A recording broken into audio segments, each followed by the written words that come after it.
नमस्कार। चलिए आज निकलते हैं पृथ्वी के एक तूफानी सफर पर।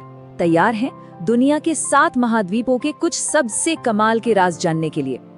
सोचिए जरा, अगर ऐसा हो पाए तो कुछ ही मिनटों में दुनिया के सबसे ऊंचे पहाड़ से लेकर समंदर की सबसे गहरी खाई तक की सैर।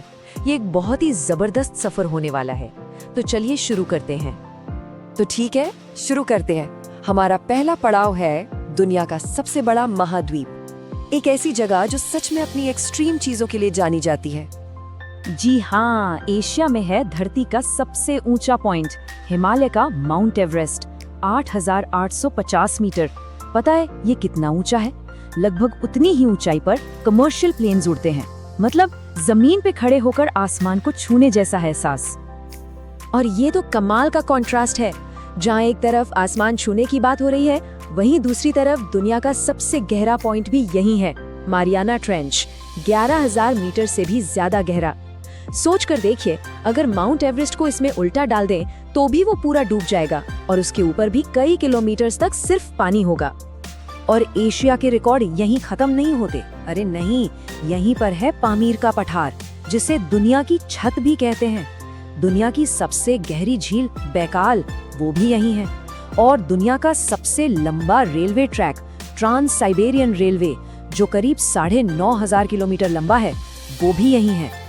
तो एशिया की इन ऊंचाइयों और गहराइयों से निकलकर अब हम चलते हैं दुनिया के दूसरे सबसे बड़े महाद्वीप की ओर, अफ्रीका। एक ऐसी जमीन जो अपनी कुदरती दौलत और पुराने इतिहास के लिए मशहूर है। अफ्रीका को कुदरत ने सच में खनिजों का खजाना बख्शा है। दुनिया के 95% से ज्यादा हीरे यहीं से निकलते हैं। और बात सिर्फ हीरों की नहीं है, सोना और प्लैटिनम की प्रोडक्शन में भी अफ्रीका का कोई मुकाबला नहीं है। अच्छा, एक और चीज है यहाँ पर, दुनिया की सबसे लंबी नदी, अंदाजा है कहाँ होगी? जी हाँ, वो भी अफ्रीका में ही है। एक ऐसी नदी जो सिर्फ पानी नहीं बल्कि जिंदगी है, जिसने हजारों सालों से न जाने कितनी सभ्यताओं को पाला है। और उस नदी का नाम है नील नदी। करीब 6,700 किलोमीटर का सफर तय करती है ये सिर्फ एक नदी नहीं है, बल्कि बहता हुआ इतिहास है। तो अब अटलांटिक महासागर को पार करके हमारी यात्रा पहुंच गई है अमेरिका। यहाँ 2 अलग अलग महाद्वीप है जो जमीन के एक पतले से हिस्से से आपस में जुड़े हुए हैं। देखें तो नॉर्थ अमेरिका में विशाल रॉकी पहाड़ हैं और प्रेरी के दूर दूर तक फैले घास के मैदान। वहीं दूसरी तरफ साउथ अमेरिका में है दुनिया की सबसे लंबी माउंटेन रेंज, एंडीज। और हाँ, पानी के वॉल्यूम के हिसाब से दुनिया की सबसे बड़ी नदी अमेज़न भी यहीं बहती है। और ये जो डाइवर्सिटी है ना, ये सिर्फ पहाड़ों और नदियों तक ही सीमित नहीं है।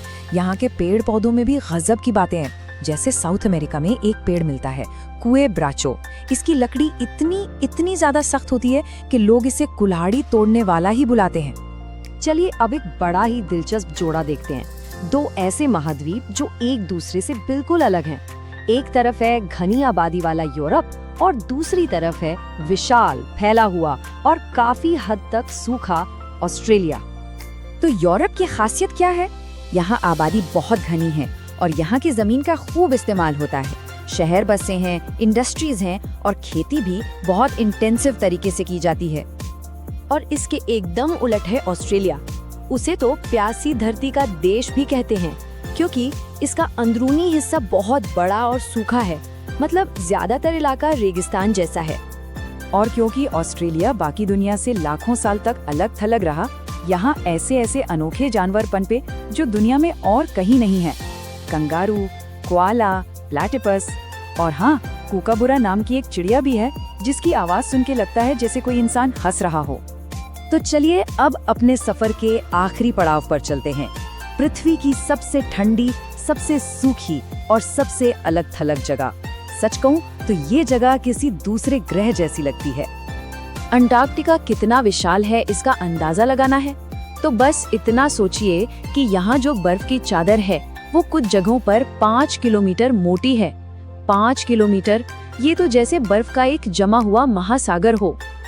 और इसी एक्सट्रीम मौसम की वजह से अंटार्कटिका दुनिया का इकलौता ऐसा महाद्वीप है जहां इंसान स्थायी रूप से नहीं रहते। कोई मूल आबादी नहीं, कोई परमानेंट सेटलमेंट नहीं। तो इस तूफानी सफर को फटाफट से समेटते हैं। एशिया सबसे बड़ा और एक्सट्रीम। अफ्रीका, खनिजों का बादशाह। नॉर्थ अमेरिका, ग्रेट लेक्स का घर। तो साउथ अमेरिका, सबसे लंबे पहाड़ और सबसे बड़ी नदी। यूरोप, सबसे घनी आबादी वाला। ऑस्ट्रेलिया, सबसे छोटा और सूखा। और आखिर में अंटार्कटिका, सबसे ठंडा और सबसे वीरान। तो देखा, हर महाद्वीप की अपनी अलग पहचान है, अपनी एक अलग कहानी। पर आखिर में एक सवाल मन में आता है कि इतनी सारी अलग-अलग पहचानों के बावजूद क्या कोई ऐसा धागा है जो इन सातों महाद्वीपों को और हम सबको एक साथ जोड़ता है? इस पर सोचने के लिए